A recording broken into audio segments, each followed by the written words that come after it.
When I rise before the world opens its eyes, I do not ask for the day to be easy, I ask for it to be honest. Comfort whispers that I should stay where I am, wrapped in what feels safe, surrounded by what feels familiar. But I have learned that comfort is a quiet thief. It steals sharpness from the mind and softness from the will. It convinces you that standing still is the same as being at peace. I wake each morning knowing that if I choose the soft path, I will become soft myself, and softness has never carried anyone through a storm. I step into the cold, into the silence, into the moment where my breath is the only sound I can hear. In that moment, I meet myself without disguise. There is no audience, no praise, no blame, only the truth of who I am before effort begins. Pain in its simplest form is the first teacher. The chill in the air, the ache in the muscles, the resistance of the body when it wants to rest, these are not enemies, they are mirrors. They show me where my limits are drawn, and they ask me if I am willing to move those lines. You see, strength is not born when everything goes your way. Strength is born when nothing does and you move forward anyway. Each time I choose the harder path, I carve a deeper channel in my mind. That channel becomes a place where doubt cannot settle and excuses cannot take root. Pain becomes familiar, and familiarity removes fear. What you face every day loses its power to control you. What you avoid grows larger in your imagination than it ever is in reality. There were days when my hands trembled, not from the weight of a blade but from the weight of my own hesitation. In those moments I realized that the true battle was not in front of me, it was inside me. Comfort offered me a way out. It suggested that I wait, that I prepare more, that I find a better time. Pain offered me something else. It offered me now. It said, step forward as you are. You will become stronger by stepping, not by waiting. So I began to welcome the moments that tested me. The long walks when my legs burned. The endless repetition when my mind begged for something new. The silence when I wanted noise. Each of these became a forge. And in that forge I felt myself being shaped. Not gently, not kindly, but truthfully. The mind, like steel, must be heated and struck if it is to become something more than raw material. You may think that choosing pain means choosing suffering for its own sake. That is not my way. I do not seek hardship to punish myself, I seek it to understand myself. Every time I push against resistance, I learn where my thoughts go when the body is tired. Do they turn toward anger, toward blame, toward quitting, or do they become calm, focused, and clear? That is the lesson. Pain reveals the habits of the mind, and once you see those habits, you can change them. There is a quiet confidence that grows when you know you have walked through what others avoid. It is not pride, it is not arrogance. It is a steady knowing that whatever comes, you have met something like it before. The storm may be new, but the way you stand in it is practiced. Comfort never gives you that. Comfort tells you that the world should be arranged for your ease. Pain teaches you that the world owes you nothing and that you are capable of meeting it as it is. I have sat alone with the sound of my own breathing, counting each rise and fall, feeling the pulse of effort in my chest. In those moments the mind tries to wander, it looks for escape. It reaches for memories, for plans, for anything that will pull it away from the present discomfort. I bring it back, again and again, because control is not a single act, it is a practice. And every time I return my attention to the moment, I strengthen that control. The world will test you in ways you cannot predict. It will take things from you, it will delay you, it will misunderstand you. If you have only known comfort, each of these will feel like a wound. If you have trained with pain, they will feel like weather. Unpleasant, yes, but not personal, not permanent. You will learn to stand in the rain without cursing the sky. There is a strange freedom in this. When you no longer chase comfort, you stop being afraid of losing it. When you no longer cling to ease, you stop being controlled by difficulty. You move through both with the same steady pace. The mind becomes a place of still water. Stones may be thrown, waves may form, but the depth remains calm. I speak to you now not as someone who has conquered every fear, but as someone who has chosen to walk beside it. Fear, like pain, is a signal. It tells you that you are standing at the edge of what you know. Step forward and what you know will grow. Step back and the edge will remain, waiting for you another day. So when you wake, do not ask what will make today comfortable. Ask what will make today meaningful. Ask where you can place your effort, your focus, your breath in a way that leaves you stronger by nightfall than you were at dawn. Choose one small difficulty and meet it fully. Tomorrow, choose another. Over time, these small choices become a path, and that path becomes a way of being.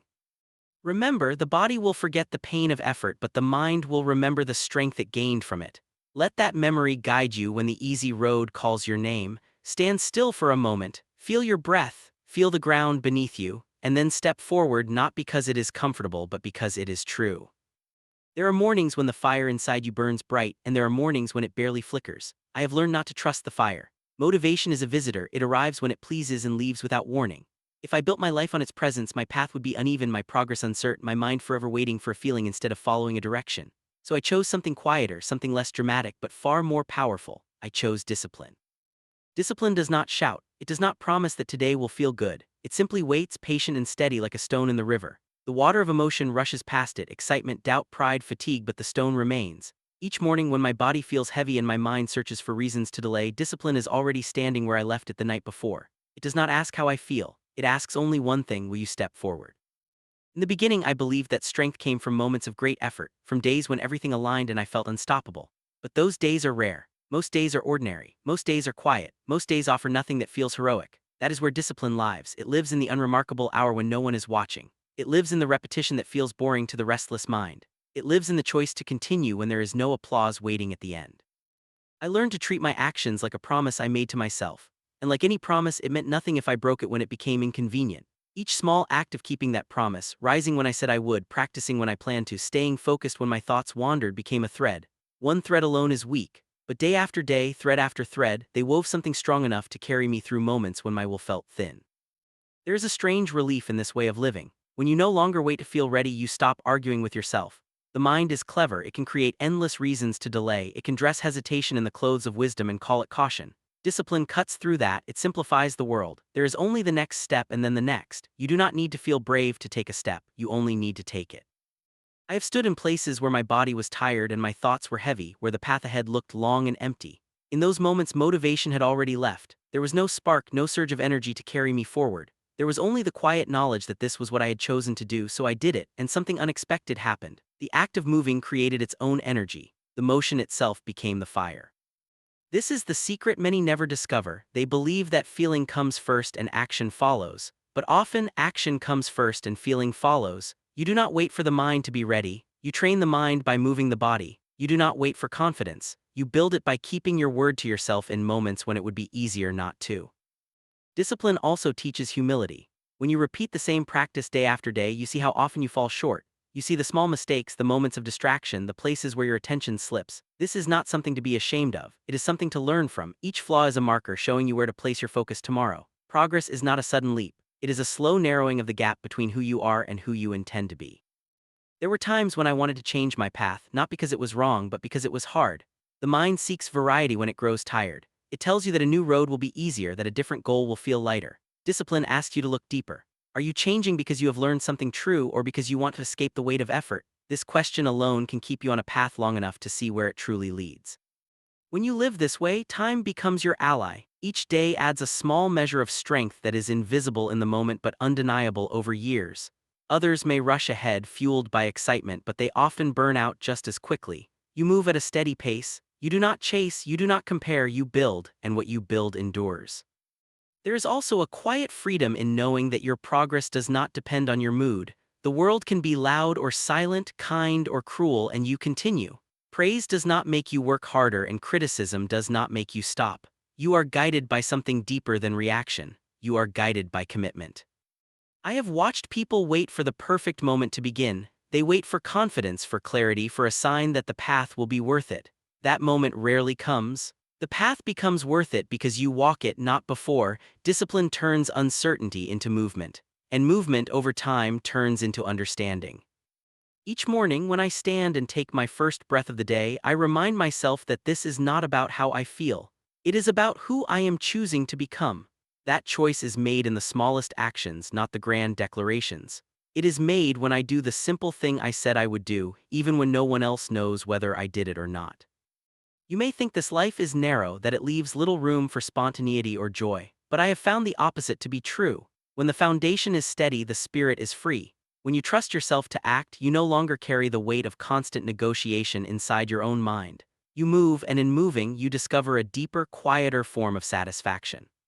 So do not chase the spark, build the flame. Let each day add a small piece of fuel. Let each kept promise strengthen the structure that holds it. Over time, you will find that even on the coldest mornings, there is warmth waiting for you, not because you felt it first, but because you created it.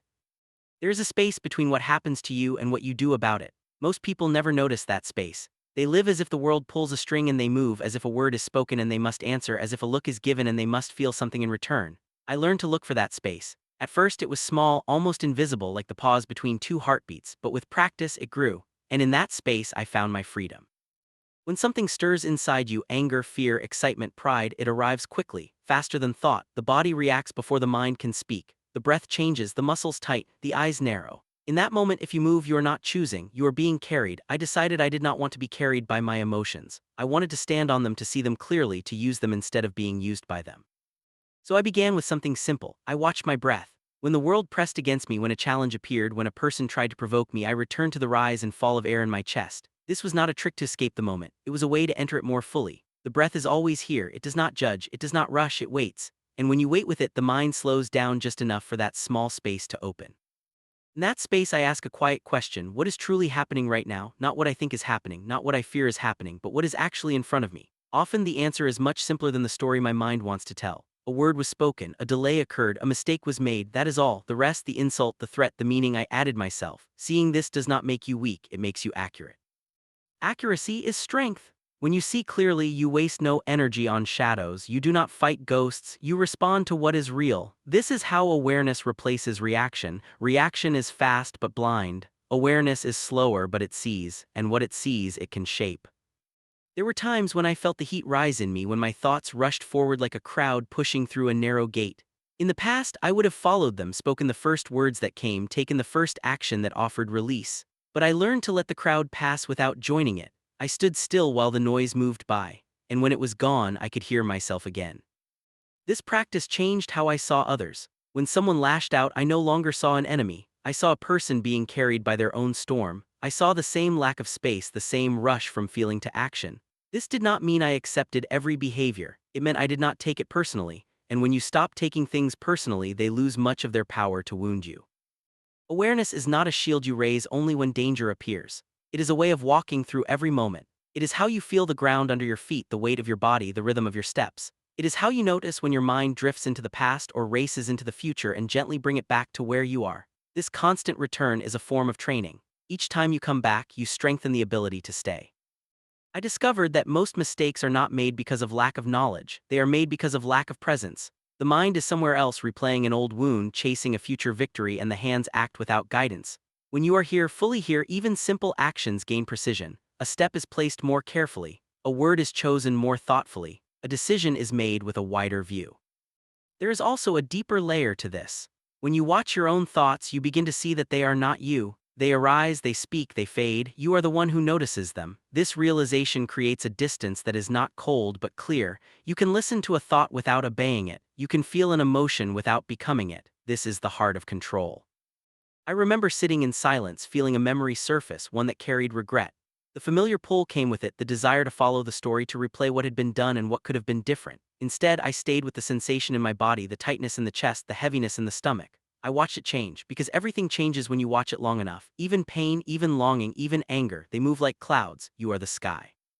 From this place, action becomes deliberate. You no longer move to escape a feeling, you move because you have chosen a direction. This makes your steps quieter but also more certain. You are not pushed by the moment, you are guided by your understanding of it.